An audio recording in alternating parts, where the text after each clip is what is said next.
Students, this is class 12th maths solutions of the test of chapter 2nd and chapter 8th.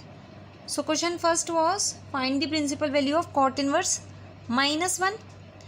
So take cot inverse minus 1 as equal to y. Now cot y will be equal to minus 1 and minus 1 can be written as minus cot pi by 4. And this can be written as cot pi minus pi by 4 because at pi cot will remain cot. And because this angle lies in the second quadrant, so minus will come, right? And now this is 3 pi by 4 which lies in the principal value branch of cot inverse. So y will be 3 pi by 4. Question number second is find the value of cos tan inverse minus 1 by root 3. So first of all we will find the value of tan inverse minus 1 by root 3. Let it equal to y. Now tan y will be minus 1 by root 3 which can be written as minus 10 pi by 6 and minus 10x is tan of minus x, and because this lies in the PVB therefore y will be minus pi by 6, right?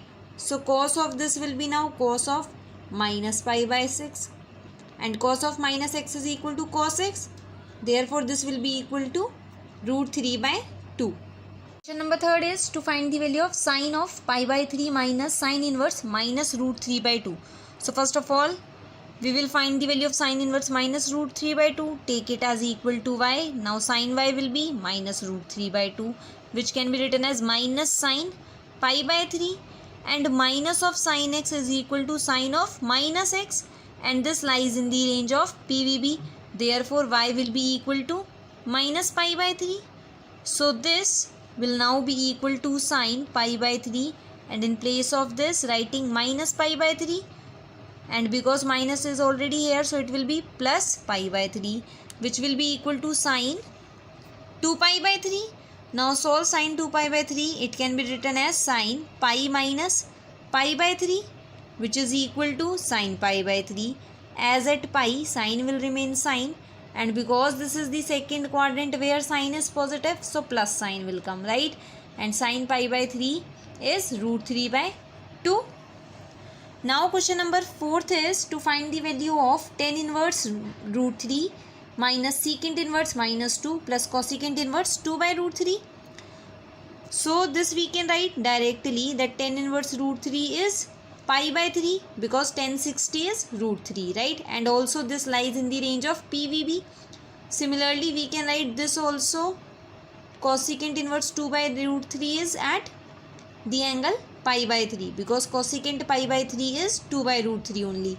For this let this equal to y. Now secant y will be minus 2, that is minus of secant pi by 3. Now this can be written as secant pi minus pi by 3, therefore y will be equal to, this is 2 pi by 3. So in place of secant inverse minus 2 writing 2 pi by 3. Now this will be equal to 0. In question number 5, sketch the graph of the region bounded by the line y is equal to x, x equal to minus 3 and x axis. So draw these lines. This is the line y is equal to x. This is the line x equal to minus 3. Now we have to draw the region bounded by the line y is equal to x, x equal to minus 3 and the x axis. So it will be this portion only. Question number 6 is find the area of the region bounded by the curve y square is equal to 9x and the line x equal to 1. So this is the parabola of this type and this is the line x equal to 1. We have to find the area between them, which is this complete shaded portion, but because parabola is symmetric about x-axis therefore we will just calculate the area of the region OABO and multiply it with 2 to get the complete area. So complete area is equal to twice the area of this portion OABO. Now in this portion you can see the region lies below the parabola and the limits are from 0 to 1. So twice of integral of 3 into root x, calculate the value of y from here, it will be 3 into root x and the limits are from 0 to 1. Now solve it.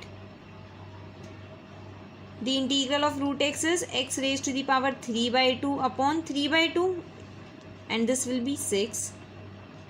Now put the limits. You'll get it as 1, and this is equal to 4. So the area which we will get is equal to 4. Question number 7th is to find the area bounded by the curve y is equal to 1 plus modulus of x plus 1, x equal to minus 3, x equal to 3, and x-axis. So first of all we will solve this function. Now see, this will be equal to, or modulus of x plus 1 will be positive, that is x plus 1, when x is equal to greater than minus 1, and when x is less than minus 1, modulus of x plus 1 will be negative. So it will be minus of x plus 1, right? So this complete will be equal to, or we can say y is equal to 2 plus x when x is equal to greater than minus 1, and minus x when x is less than minus 1, right? So now we will draw the graph of this function. Now see, when x is equal to minus 1, we have to use this function. So 2 minus 1 is 1. So at minus 1, y is 1. When x is 0, put here 0, y will be 2. Similarly, you will plot the points and you will get this line as y is equal to 2 plus x. Now when x is less than minus 1, take some points of less than minus 1, that is minus 2, minus 3, and you will get this line as y is equal to minus x, right? Now this is the line x equal to minus 3. This is the line x equal to 3, and this is x-axis. We have to find the area bounded by this curve, the lines x equal to 3 and minus 3, and the x-axis, which is this complete, right? Now you can see from the limit minus 3 to 1, the region lies below this line, y is equal to minus x, and from the limit minus 1 to 3, the region lies below this line, y is equal to 2 plus x, right? So the area will be from the limit minus 3 to minus 1. We will take the function as minus x, plus from the limit minus 1 to 3. Because the region lies below this line, so we will take this line 2 plus x into dx. Now solve the integrals. Integral of minus x will be minus x square upon 2. Limits are minus 3 to minus 1, plus integral of this will be 2x plus x square by 2, and limits are from minus 1 to 3. When you will put the limits, you will get the answer as 16. Question number 8 is to find the area of the smaller portion bounded by the ellipse this and the line this. So first of all, draw the graph of the ellipse, which will be like this, and this is the line. We have to find the area of the smaller portion. Obviously this is the smaller portion, so the limits are from 0 to 2, right? First of all, we will find the area below the ellipse, right? So area below the ellipse will be this complete, this shaded portion, plus this also, and from this complete area subtract the area below the line, which is this one shaded with the blue pen.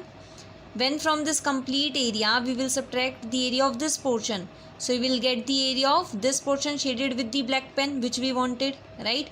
So from the limit 0 to 2, finding firstly the area under the ellipse, that is integral of, take the function of ellipse, 5 by 2 into root 4 minus x square. This will be the value of y when you will calculate the value of y from here, minus the area which lies below the line. So integral of, find the value of y from here, which will be 5 by 2 into 2 minus x. Now solve these integrals and then put the limits to get the answer.